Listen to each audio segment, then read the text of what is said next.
কৈখালীতে বেআইনি নির্মাণের অভিযোগ, ভুয়ো প্ল্যান বানিয়ে বহুতল নির্মাণ এবং ফ্ল্যাট বিক্রির অভিযোগ। বহুতল নির্মাণ চক্রে নাম রয়েছে একাধিক ব্যাংকের আধিকারিকদের। সেই ফ্ল্যাট কিনে বিপাকে ক্রেতারা। এয়ারপোর্ট থানায় অভিযোগ বিজেপি বিধায়কের। প্রাক্তন তৃণমূল বিধায়ক তাপস চট্টোপাধ্যায়ের নামে মামলা রুজু। ধৃত দেবরাজ চক্রবর্তীর বিরুদ্ধে মামলা রুজু বিজেপি বিধায়কের।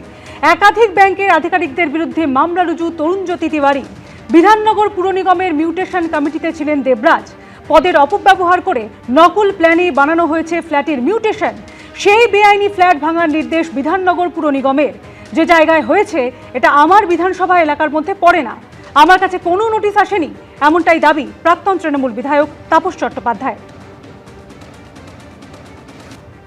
তাপস চ্যাটার্জি যখন রাজারহাট গোপালপুর মিউনিসিপ্যালিটির চেয়ারম্যান ছিল, তারপর চলে যাওয়ার পর বিএমসি হওয়ার পর একের পর এক ব্যাকডেটে তিনি প্ল্যান সাইন করে গেছেন। ব্যাকডেটে প্ল্যান হয়েছে এবং সেই প্ল্যানগুলোর মিউটেশন কীভাবে হয়েছে, দেবরাজ চক্রবর্তী যখন এমআইসি মিউটেশন কমিটির মধ্যে ছিল, সে তার ইনফ্লুয়েন্স কাজে লাগিয়ে, সরকারি আধিকারিকদের কাজে লাগিয়ে, মনোদীপ মুখার্জি বলে একজন আছে, তাকে ব্যবহার করে এরা এই স্যাংশন প্ল্যানগুলো, মানে ইলিগাল স্যাংশন প্ল্যানের বেসিসে মিউটেশন করে দিয়েছিল।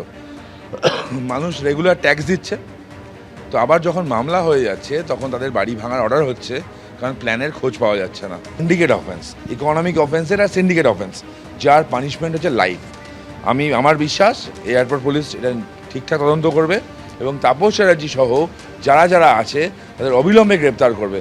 এবং সরকারকেও একটা অনুরোধ থাকবে আমার তরফ থেকে, আমি এটা নিয়ে কোর্টেও যাব, যে সাধারণ মানুষরা ব্যাংকের ওপর ভরসা করে ব্যাংক লোন নিয়ে প্রপার্টি কিনেছিল, যারা ভেবেছিল ব্যাংক লোন অ্যাপ্রুভড মানে ব্যাংকের সব ঠিকঠাক আছে, তাদেরকে প্রোটেক্ট করা, তাদের কোনো দোষ নেই।